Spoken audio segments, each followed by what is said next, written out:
Mineral County property owners flee their homes as that Sunrise fire grows. With fire danger soaring, authorities crack down on risky summer activities. And a suspect in a Montana murder shoots himself during a standoff with Missoula police. Powered by the Montana Television Network. This is the 10 o'clock news on KPAX, Montana's news leader. Good evening, I'm Jill Valley. And I'm Dennis Bragg. Some Mineral County residents leave home tonight not knowing what they'll come back to. The move comes after days of uncertainty as the Mineral County Sheriff's Office issues Stage 3 evacuation orders for residents of Sunrise and Quartz Flats. They were told to leave the area immediately tonight because of the growing Sunrise fire. That fire is 11 miles southeast of Superior. It has scorched more than 2,300 acres with no containment. We were on the scene tonight as residents pulled out, carrying only their most precious belongings away from the fire's reach. It does threaten about 60 structures tonight. Quartz Creek is still in that Stage 2 evacuation warning, meaning people there just need to be ready to go. Verde Creek is also now in Stage 2 as of tonight. Officials say there are 25 to 30 homes evacuated right now. Is to get folks back in their home as soon as we can. We understand that they're worried, they see that smoke column, but again, the incident management team, we're going to work hard to make sure that those folks can get back into their homes. There is an evacuation center that's been set up at Superior High School. The number for the fire information line is 406-822-9084. The rest of the summer will be without campfires now that most lands in western Montana are under Stage 2 restrictions starting at midnight. The ban, which also restricts outdoor smoking and other work activities, impacts federal, tribal, state, and private lands. The goal is to cut the risk of people starting a fire during this heat wave. The Missoula Fire Department advises people to be proactive about fire suppression by clearing debris and removing dead and dry limbs from trees, even if they live in town, but to avoid using chainsaws for that chore.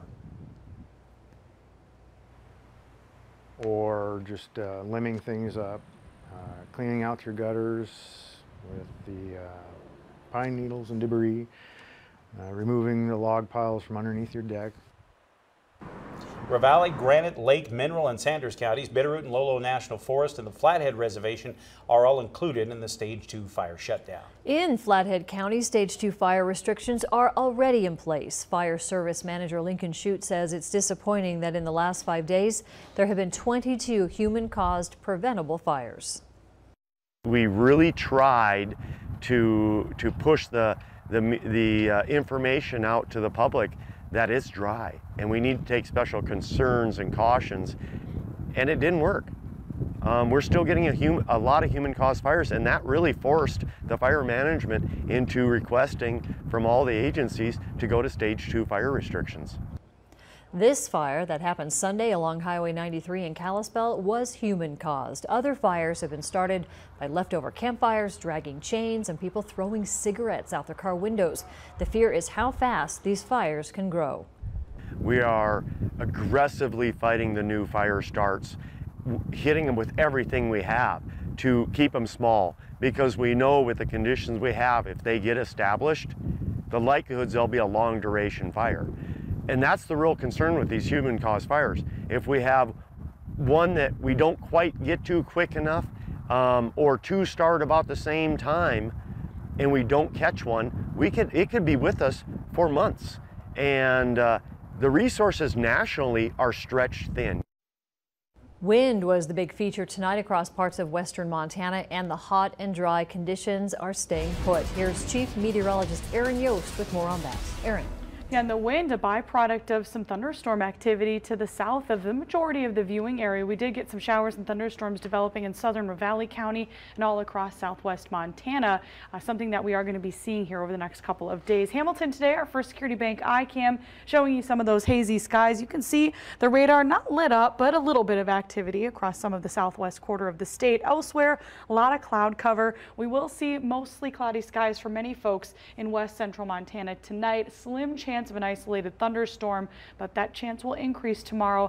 Not area wide, not necessarily for everybody. I'll let you know for who coming up shortly.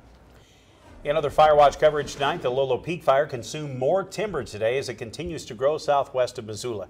This time-lapse photo from the National Weather Service shows the expanding column of fire fanned by high elevation winds again today. Fire managers hope it will stay behind the peak, but are asking people to prepare now in case the blaze should drop into the northern Bitterroot.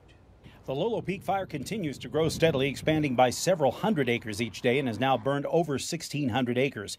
But the Type 1 incident team has a plan to do their best to keep the blaze from jumping the ridge and create a big box with fire lines all along the Highway 12 corridor on the north and Highway 93 corridor on the east of Bass Creek just south of Florence. They say that's the safest plan for firefighters, and they're asking for landowners to help create that perimeter. If you can work or let our PIOs know your contact information. We've got folks who would like to talk to you and work with you to look at where it is best to put the lines for our firefighters. We're trying to get lines in between the homes and where the fire might come down and impact those, so we have something to work off of, and that's what our team's first objective is to get those in and be ready to deal with the fire as it comes down.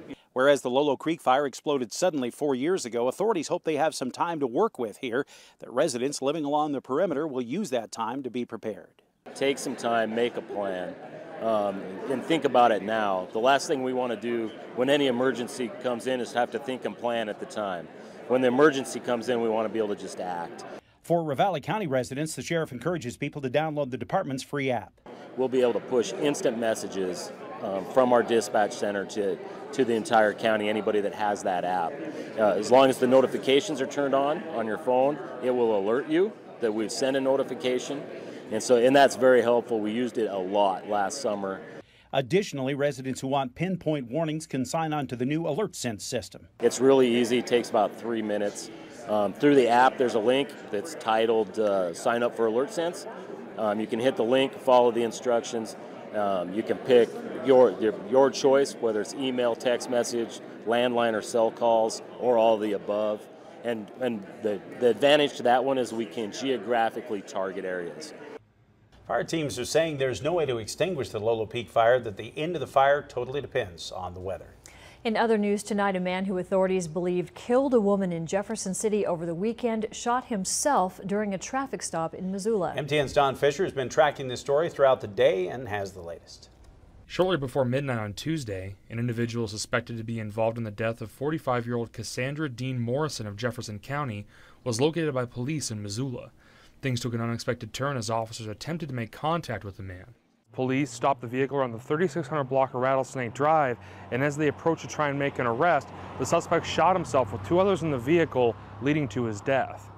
The Ravalli County Sheriff's Office was called in to investigate the incident. We started early this morning at the request of the Missoula Police Department and the Missoula County Attorney's Office to go up and help them or start that investigation. So right now we've got a lot of interviews done, some evidence collected. And we just have a few more interviews we need to get done and keep moving in that direction. At the request of the Montana Department of Justice, Missoula police officers were conducting surveillance on the suspect at the Rattlesnake Drive residence.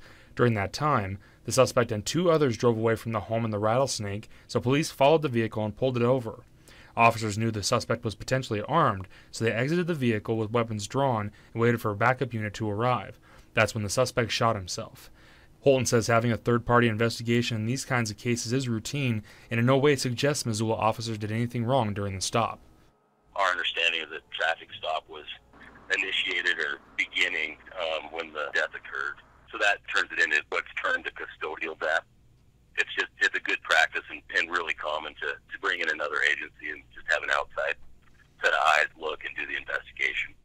Holton says there is no timetable as to when the investigation will be complete. In Missoula, Don Fisher, MTN News. The Missoula County Sheriff's Office has not released the name of the suspect tonight. A man who led Missoula police on a chase back in May did it again today, but this time he drove his car into the Clark Fork River to get away. Missoula police say 44-year-old Corey Kendall started a pursuit with police at the corner of Johnson and Wyoming Street around 10 o'clock this morning. He then drove into the river near North Russell Street about 5 minutes later. The suspect floated with the car for about 200 yards before he eventually swam to shore, which is when he was caught by officers waiting and then taken to jail. Now, it is not the first time Kendall has led local law enforcement officers on a high-speed chase. It happened here May 9th when Missoula Sheriff's Office deputies attempted to pull Kendall over, who was wanted on an outstanding warrant. That's when he's accused of leading law enforcement on a chase with speeds reaching 108 miles per hour on I-90. Authorities say they later found meth and drug paraphernalia in Kendall's vehicle. Kendall was also connected to a missing persons report in April. He was accused of holding a 17-year-old girl at gunpoint in a Missoula apartment. He is expected in court tomorrow. A little windy out there, kind of felt good for a while, except for the fires. But more hot, dry conditions in the extended forecast. Aaron has details coming up. Plus, a Poplar woman sentenced for killing a baby. It's a gruesome case in Billings. We'll have an update on that sentencing still ahead on KPAX.